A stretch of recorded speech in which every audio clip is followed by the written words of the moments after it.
माझे दोन प्रश्न आहेत. जर का चिन्ह जर का गोठवलं गेलं तर ती शिंदे सेनेसाठी अत्यंत महत्त्वाची घटना होईल, नंबर 1. आणि नंबर 2, जर का ज्या पद्धतीने चिन्ह गोठवल्याचा जर का कोर्टाने निर्णय दिलाय, तर जो निर्णय राहुल नार्वेकरांनी दिला आणि जो निर्णय इलेक्शन कमिशनने दिला, त्यांच्या निर्णयावरच एक प्रकारे कोर्टानं ताशेरे ओढल्यासारखं आहे. कारण कपिल सिब्बल यांनी वारंवार हेच युक्तिवादामध्ये सांगितलं की या दोघांनी जे निर्णय दिले ते कसे लोकशाही विरोधामध्ये होते. त्यामुळे जर का चिन्ह गोठवलं गेलं तर या दोन्ही अध्यक्ष आणि इलेक्शन कमिशनवर सुद्धा तो एक प्रकारे ताशेरे ओढल्यासारखं होईल.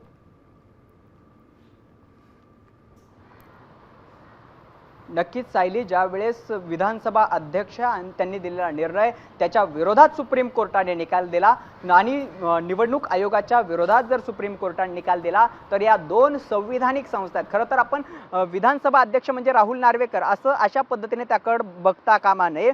विधानसभा अध्यक्ष हे घटनात्मक पद आहे. खरं तर ते घटनात्मक पदपेक्षा ती घटनात्मक संस्था आहे, ज्याचे विधिमंडळासंदर्भात त्यांना अधिकार घेण्याचे, विधिमंडळातील आमदारांच्या अपात्रतेसंदर्भात निर्णय घेण्याचे स्वायत्त स्वतंत्र अधिकार विधानसभा अध्यक्षांना असतात. त्यामुळे विधानसभा अध्यक्ष ही स्वतंत्र संस्था आहे, सार्वभौम संस्था आहे. याकडे आम्ही लक्ष वेधलं पाहिजे. दुसरा महत्त्वाचा मुद्दा, निवडणूक आयोग सुद्धा जसं विधानसभा अध्यक्ष स्वतंत्र संस्था आहे तसंच निवडणूक आयोग सुद्धा स्वतंत्र संविधानिक संस्था आहे, घटनात्मक दर्जा असलेली संस्था आहे. त्यामुळेच निवडणूक आयोगाचा जो निर्णय आहे त्या निर्णयाच्या विरोधात जरी सुप्रीम कोर्टाने निर्णय दिला तर या दोन महत्त्वाच्या घटनात्मक संस्थांची मोठी नाचक्की होण्याची शक्यता आहे आणि त्यामुळे त्याचा परिणाम आगामी काळातील अनेक निकालांवर होण्याची शक्यता आहे.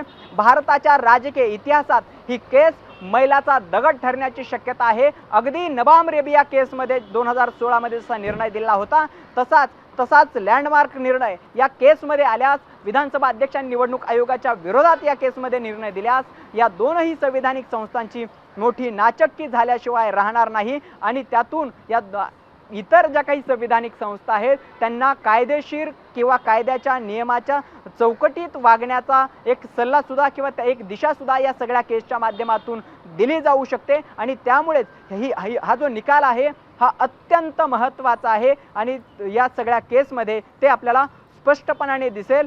कपिल सिब्बल यांच्या युक्तिवादामध्ये सुद्धा हेच मुद्दे होते की हा निकाल लँडमार्क डिसिजन असणार आहे. जे काही निर्णय होईल तो भविष्यातील अनेक केसेससाठी, हजारो केसेससाठी लागू होण्याची शक्यता आहे आणि पक्षांतराची जी घाऊक प्रमाणात पक्षांतर होतात त्यावरती निर्बंध आणण्यासाठी हा निकाल सुप्रीम कोर्टाचा निर्णय महत्त्वाचा ठरणार अशा पद्धतीचा युक्तिवाद कपिल सिब्बल यांनी केला होता. हे सगळे मुद्दे आपण लक्षात घेणं गरजेचं आहे. आणखी एक महत्त्वाचा मुद्दा, कपिल सिब्बल यांनी ज्यावेळेस आपल्या युक्तिवादाचा शेवट केला त्यावेळेस त्यांनी काही मुद्दे नम्रपणाने मांडतो असं म्हणून काही ठामपणे काही मुद्दे सुद्धा मांडल्याचं पाहायला मिळतंय. न्यायालयाने शिवसेना हे नाव उद्धव ठाकरे यांच्याकडेच राहील आणि शिंदे गटाला धनुष्यबाण चिन्ह वापरता येणार नाही असा निर्णय द्यावा असं सुद्धा कपिल सिब्बल यांनी म्हटलंय. शिंदे गटाने आजवर चिन्हाचा वापर करून फायदा घेतला म्हणून त्यांच्या बाजूने कोणताही हक्क किंवा समता इक्विटी निर्माण होत नाही. हा या चिन्हाचा बेकायदेशीरपणे केलेला वापर आहे. म्हणजे चिन्ह एक प्रकारे चोरी केला आहे, बेकायदेशीरपणे ते चिन्ह वापरले आहे, त्याचा लाभ घेतला आहे, हे कोर्टाने स्पष्ट करावं. या सगळ्या संदर्भात निर्णय द्यावा असं सुद्धा कपिल सिब्बल यांनी युक्तिवाद करताना शेवटी म्हटलेलं आहे. आणखी एक मुद्दा कपिल सिब्बल यांनी युक्तिवादाच्या शेवटी मांडला. माझा पर्याय युक्तिवाद असा आहे की जर हे चिन्ह त्यांनाही देता येत नसेल आणि आम्हालाही मिळत नसेल तर ते चिन्ह गोठवलं जावं, फ्रीज केलं जावं. परंतु पक्षाचे नाव हे आमचंच आहे. ज्या गोष्टीचा लाभ घेण्याचा त्यांना मुळीच अधिकार नव्हता त्यावरून ते कोणत्या हक्काचा दावा करू शकत नाहीत असा महत्त्वाचा युक्तिवाद कपिल सिब्बल यांनी केलेला आहे. हाच युक्तिवाद आता या सगळ्या केसमध्ये ही केस कुठल्या दिशेनं जाणार हा एक मोठा ट्विस्ट निर्माण करणार असल्याचं सुद्धा आपल्याला पाहायला मिळत आहे. त्यामुळे आता कपिल सिब्बल यांच्या युक्तिवादानंतर